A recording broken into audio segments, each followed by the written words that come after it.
Good morning, good afternoon, good evening. That depends on where you're watching this video from. That boy wait, now not that boy wait to say not be election that they do for Nigeria again. Say na selection that they do. Not be smart you. Mona see the one we can talk again. Oh yeah. Mona watch video. Might not to talk too much for this video. Oh yeah, watch the video. Please don't forget to like. Follow this page for more information. So that I see the hot you could get them for here. Thank you very much. Follow the page CynthiaEmpireTV.com. Thank you very much. Thank you. Problem we are having are the leaders. Even me as somebody, I'm saying it publicly that if they can just do mass burial for all our leaders. My obedient family, how many of you can still remember this boy vividly when he said that all our politicians need mass burial? Please, let's reshare this video. This video worth resharing. What this boy said years ago, it has come to pass. Even me as somebody, I'm saying it publicly that if they can just do mass burial for all our leaders. Sahara TV today, we have a figure, a personality who made the controversial statement that has set the internet agog. He said there should be mass burial for all our leaders. Sahara TV caught up with Zanu Williams Oluwatosin. It's a pleasure having you on Sahara TV. Okay, welcome, sir. What made you make that statement that our leaders, there must be a mass burial for all our leaders? Just because of what they are doing. Now in Nigeria, there's nothing like election. Now is selection. Which all of us knew. If you are contesting for any post now in Nigeria and you are believing on your vote, then you have nowhere going.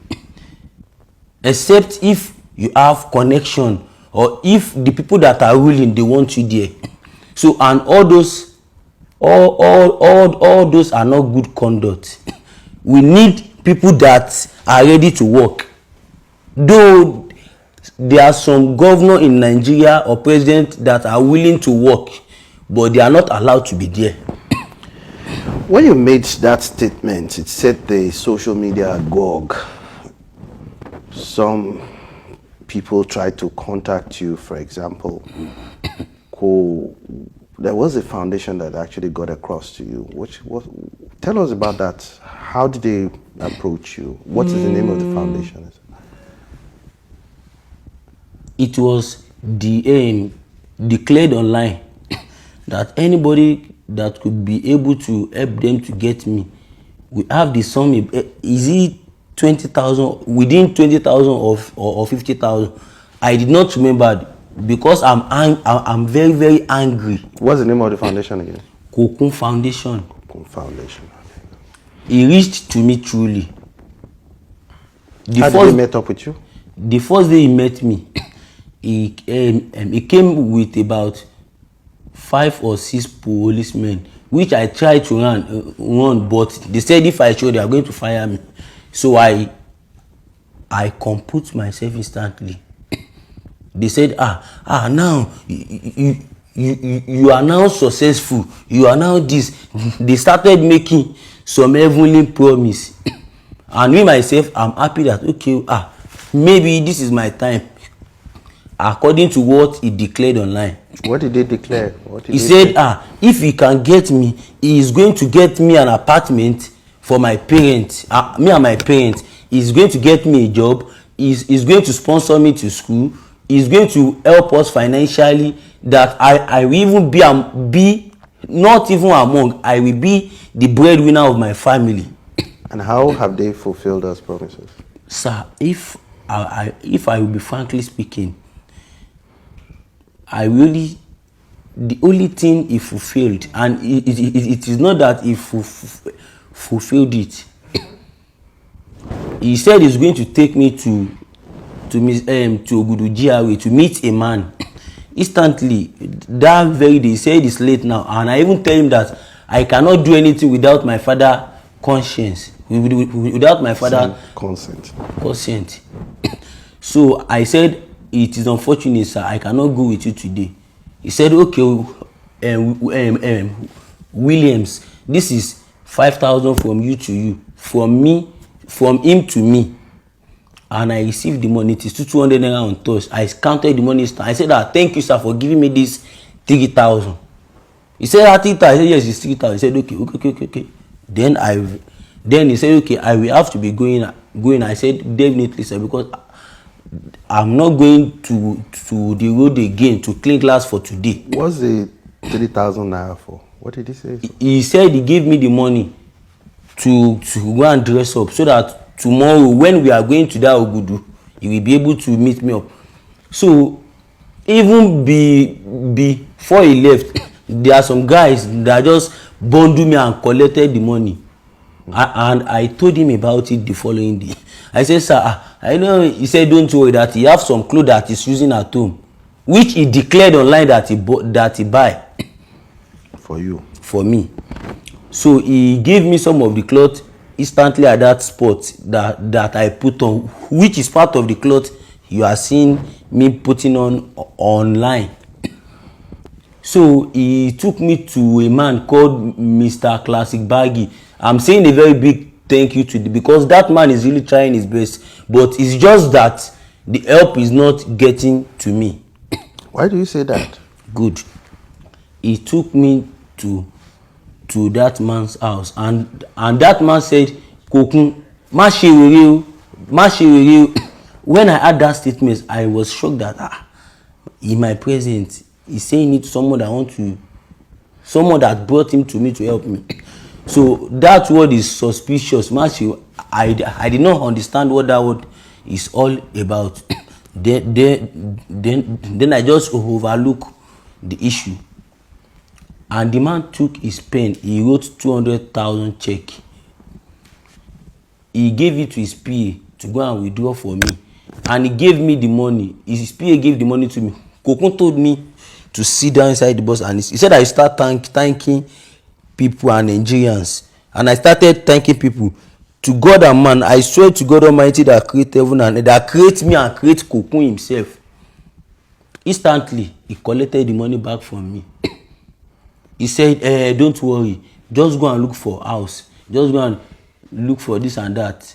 Because the man told him that just go and use this money to rent an apartment, furnish it, buy food, and you know. So when there is a man called Ewe, he is his very close friend. He's his very close friend. Ewe, he's the one sharing food to beggars whenever he comes to do that railway. That Ewe will be the person to share the food to beggars. Me and that Ewe, we went to an agent. The agent said, okay, fine. 2 years we paid off, and we pay for our agreement and commission about maybe 90 something, 80 or 90 something thousand with the money and the agreement and commission, everything. So the man said he should use the remaining money to buy maybe 2 or 3 chairs so that we can be sitting on something and keep it, and to buy bulb and buy some small food for us at home so that my dad can be feeding on. Kokun did not buy anything. When he said okay now that he wants me to leave Agege, that I should come to Ogudu to become and living with that Mr. Classic Baggy. I said I me myself will love that, and I packed some of my clothes to that man's house with the clothes he himself gave me that is using before.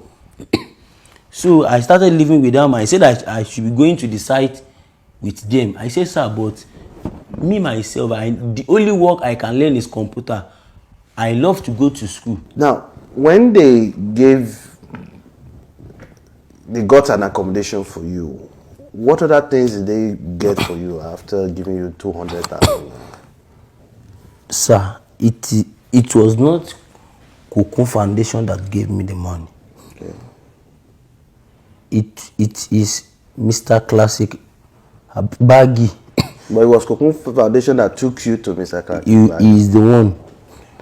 And we rented an apartment. We paid for we rented a room. How much did we get that room for you? We paid for 2 years, both agreement and commission. Everything is close to 90,000. For the one room that they got. For the one room. So you should have at least 110 or 100,000, so to say. So what happened to the balance of the money? Was it paid, used to get furnishings for you, food? Is expected. The man that gave him the money instruct him to get an apartment and buy carpet or rug and chair and buy some food at home, but he only rented an apartment and buy just a fan so that we will not die of it. So that is all he buy. That's all. That was all he bought. That's all. Did you try to ask him what happened to the rest of the money? The reason why I did not ask him is that because I thought maybe that is where he is also feeding from.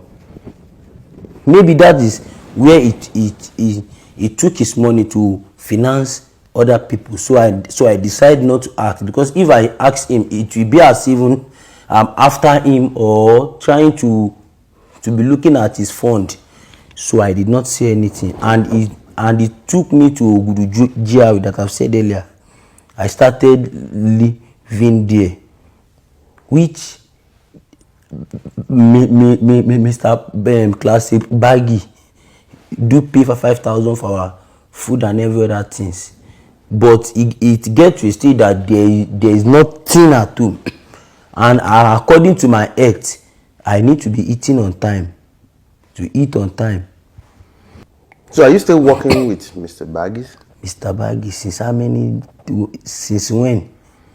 What made you leave Mr. Baggy? Good. There is a day I called him that I called the security that I'm not okay with that. My body has started because I'm very hungry due to my health. I need to eat on time. So I just say that the security, please help me, David. No matter what you have at home, let me eat. Or he said, God never pay my salary, not to talk of to pay for. I said that even if you have money, you should just borrow me. As I was talking, my eyes just started turning. I fell down. I fainted. It is not an epilepsy. My eyes was turning, so I fell down. I got injured somewhere around my face. So he called the boss. The boss said, I said, maybe I should just go and take care of myself. But on calling Kokun back, he said I don't need to return back there, that anything that is sending to him, he will be sending it to me. I said, sir, what about the school you promised to be sending me to, sir? He said, hey, you will be doing labor with one engineer that is working with Mr. Body, who is my close friend that we are still talking till now. So right now, you don't have a job, so to say? I don't have anything with me. I am left alone. Have you tried to reach me, Kokun Foundation? I've called in several times that, sir, I need your help, that you promised to do. He said at times if I called him, hello Williams, hello, he's going to off the phone. If I call him at times, I'm at Kaduna. If I call him at times, I'm at Jigawa. If I call him at times, I'm at Zamfarawa. So what are you asking Nigerians to do for you at this point in time? What I want now is that I want Nigerians to help me academically and financially. That is because I have a vision for Nigerians. The other interview I made then, I did not just make that video, because I made it so that people can know that Nigeria can still be better if the right people are there. Has Kokun Foundation totally abandoned you at this time? He had abandoned me for a long time. He even got me arrested. Wow. Why? Because when he abandoned me, I have to go back to the road and be cleaning glass, to go back to the road to be doing what I've been doing right from time. What have you been doing? I do go to the road to clean glass, go to the party as an uninvited guest. I do go to the market to carry load. I do several dirty jobs. So people started insulting me on the traffic. Most of the people that do help me on the road before, give me 1,000, give me 2,000, give me 500, whenever that I need anything at school. When they they all saw me on the road again. They turned me to their enemy, started insulting. But there are some ones among them that are intelligent enough, that are ready to know what is going on. Then I explained to some of them that are ready to listen to me that this, and that I've said earlier. They said, oh, that is too bad. So some of them started calling Kokun, commenting on his lineup, calling him on phone. So with that, he went to the station. He said, I'm castigating his foundation. Which I said, sir, I'm not doing this. He called me at someone that I've been called, that has not been picking my call. He called, and I said, thank God, maybe Kokun is ready to help me for real now. But unfortunately, when I said, Williams, if you don't stop all what you are saying, I'm going to deal with you. I said, sir, what have I been? I'm only saying the truth to the people. You said, hey, you are saying the truth. You are saying the truth. You are saying the truth. You are saying the. I said, okay, no problem. And I called my phone. I switched off my phone. So he threatened you, so to say. He threatened me. So he ordered the policemen to come and arrest my dad and me when we got to the station, because my dad is also someone that is educated a little, not much. So my dad let him to realize that you have issue with this boy, not me, and he is not underage, that will commit a crime that will come to pick his parents. And again, I'm not his guarantor. Definitely now you cannot detain me. You can only detain, and if you detain him, I'm going to stand for him. So my dad turned it to fight him at that. So they say, okay, Baba, I'm sorry, sir. He apologized to my dad. Then they leave my dad, and they locked me up around 8 till around 4 o'clock. When he came back, the police started saying, you cannot be successful again. Someone wants to help you. This and that, because they did not know the full story. They heard what he said. So he went to the bar. He said, okay, now you have to, if you want me to release you in this station, you have to stop saying what you are saying. And I said, sir, if you want to kill me, kill me. Then he said, I know your problem. Then he went to the bank. He withdrew 50,000 too, which is 100,000. He put it on a table and said, Williams, this is for you. I want you to take this money and stop saying all this around. He said he is going to record it inside that station, cameraing me and giving me the money. I said, sir, if I want to die of hunger, let me die. I will never collect this money. And my dad supported it. He said he's not going to take, because he wanted to use that money against me, so that he will start publishing it again, that someone has said, this is how I do give him money. This is how I do give. See, yet he's still criticizing me. That is so sad. That's so sad. Very sad, sir. All right. Do you have any final thing you want to say? Any final thoughts or something that I just think you've omitted? I just want people that will help me real to help me. I don't want people that will be faking help for me. And again, I want Kokun himself to just please, anything that you know you cannot afford, don't promise.